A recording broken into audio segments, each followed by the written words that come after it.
Terhubung kembali. Pagi yang cerah, matahari masuk menerobos jendela kamar. Freya dan begitupun kamar si kembar, mereka bangun dan melaksanakan aktivitas pagi mereka. Freya yang sudah selesai memasak, sedangkan Lexa baru keluar dari dalam kamar, menuju meja makan, kemudian disusul Pratama yang juga baru keluar dari kamar dengan wajah pres. "Pagi, Momi," sapa keduanya setelah duduk ke kursi seperti biasanya. "Pagi, sayang." "Pagi, cucu kembar opa." "Pagi, sayang, kalau lelah jangan memasak dulu, biarkan bibi yang memasak," ucap Pratama lembut yang baru tiba dan langsung duduk di meja makan. "Pagi, ayah." "Tidak apa, Freya sudah terbiasa memasak sendiri," senyumnya. Suara langkah kaki terdengar saling beradu. Terdengar Weni dan Wina menggeret kopernya dengan lesu, dan mata keduanya membengkak karena keduanya menangisi nasib selanjutnya akan terjadi pada mereka. "Ayo, mari makan," ucap Freya canggung meski keduanya jahat, mereka masihlah keluarga. Freya bingung melihat keduanya menarik koper. Banyak pertanyaan yang dia ingin tanyakan namun diurungkan setelah melirik sang ayah yang tadinya hangat, berubah wajah dingin dan datar.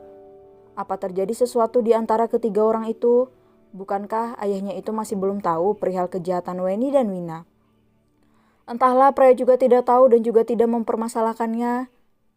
"Biarkan mereka pergi," datar Pratama. Keduanya hanya menunduk dan langsung melangkah pergi dengan kemarahan yang memuncak di dada mereka. Sedangkan Lexa tersenyum menyeringai tanpa disadari oleh Freya dan Pratama.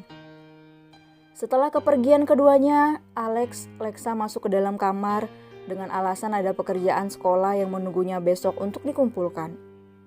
Di dalam kamar, Lexa mengerjakan sesuatu dan tentunya bukan pekerjaan yang harus dikumpulkan besok, seperti yang dikatakan keduanya, sebagai alasan saja, tapi sebenarnya mereka berdua memantau sepanjang CCTV yang berada di jalan yang mereka retas, mengikuti kedua orang yang sudah keluar dari rumah ini. "Lihat, Kak, sepertinya mereka kelaparan, hihihi," ucap Lexa, sisi lain dari Lexa yang tidak ada yang tahu, kecuali Alex kakaknya.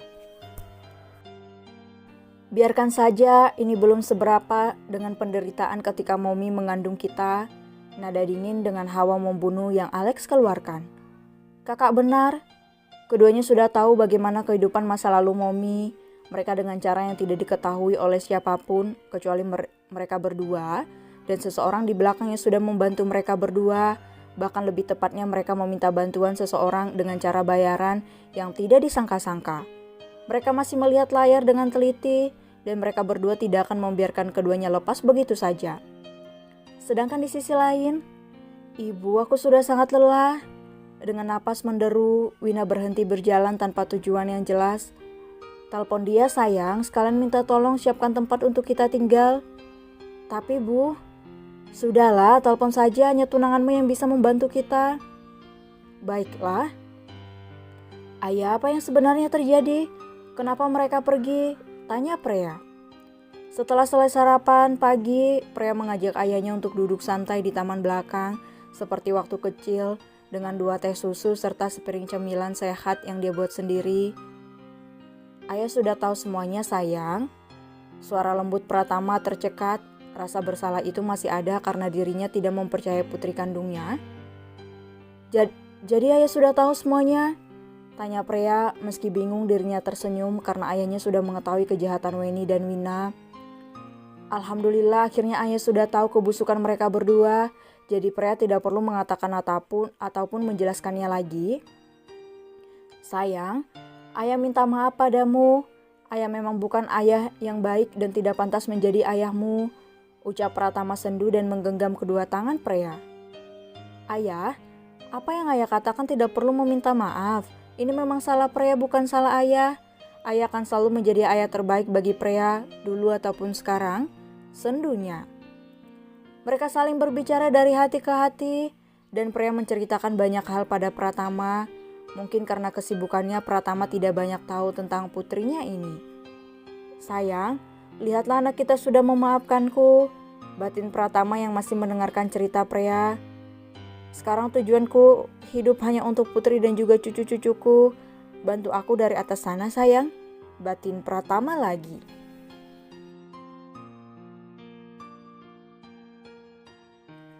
Hukuman. Bangun terlambat, Alexo yang langsung menuju kamar mandi dan bersiap kini sudah berada di depan rumah keluarga Kennedy. Entah kenapa sejak semalam setelah mendengar suara Prea, dari balik telepon dirinya tidak bisa tidur hingga larut malam. Namun entah kenapa juga tiba-tiba dirinya begitu sangat tidak sabaran ingin menemui Prea istrinya, istri yang sudah dia cintai itu entah sejak kapan. Dengan tersenyum tidak biasanya Alexo melangkah dengan lebar agar cepat sampai di depan pintu, sedangkan Arya sedari tadi dia hanya menggerutu dalam hati.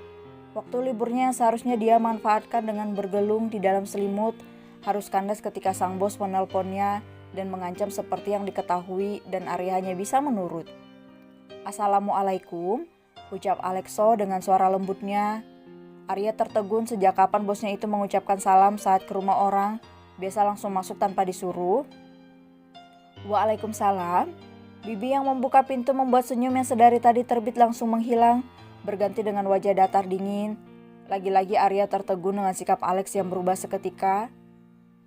Tuan Alexo, mari Tuan Nona Prea di taman belakang bersama dengan Tuan Pratama," ucap Bibi yang bernama Siti itu.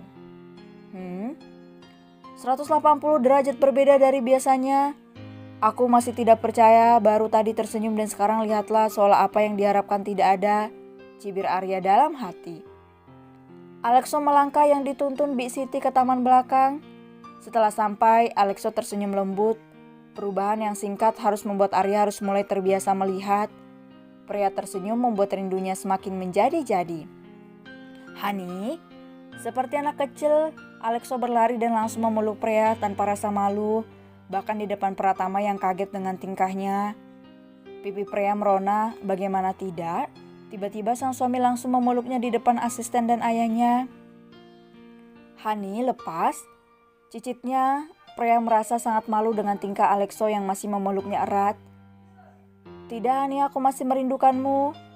Alexo masih memeluk erat Prea seakan tidak ingin melepaskan walau satu detik pun.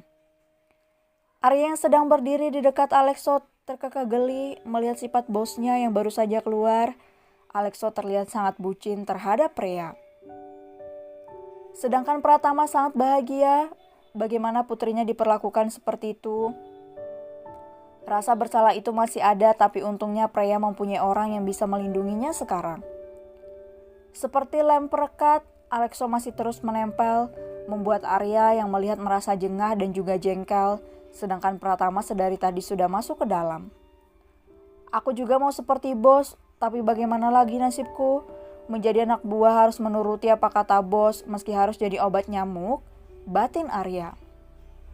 Sambil terus menggerutu dengan muka masamnya, kelakuan Arya ternyata itu terlihat oleh Alexo. Alexo masih mengendus Prea yang sedari merasa risih juga malu. Namun apa daya tidak mungkin dia bisa menolaknya. Entah apa yang terjadi Prea juga tidak mengerti.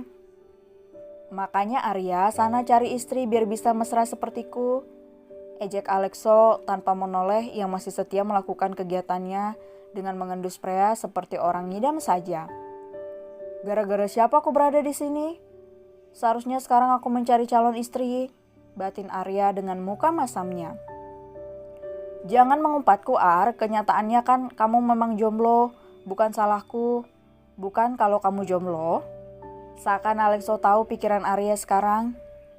"Iya bos, ini salahku sendiri yang tidak pandai mencari perempuan," pasrah Arya. Jika tidak sudah dipastikan ancaman sang bos akan terjadi dan Arya tidak mau. "Alexo sudah," ucap Prea lembut, namun Alexo malah semakin menjadi dan juga ada hawa marah yang keluar dari Alexo. "Hani, sepertinya kamu perlu aku hukum." Kemudian tanpa aba-aba Alexo mendorong Prea hingga dirinya menindih Prea. "Hani, berhenti, ada Arya malu," cicit Prea karena posisinya sekarang menjadi tontonan Arya. "Arya," peringat Alexo sedangkan Arya yang mengerti langsung pergi. "Hani, sudah tidak ada siapapun. Jadi apa hukumanmu bisa lanjut? Ucap Alexo semakin mendekatkan wajahnya ke wajah pria.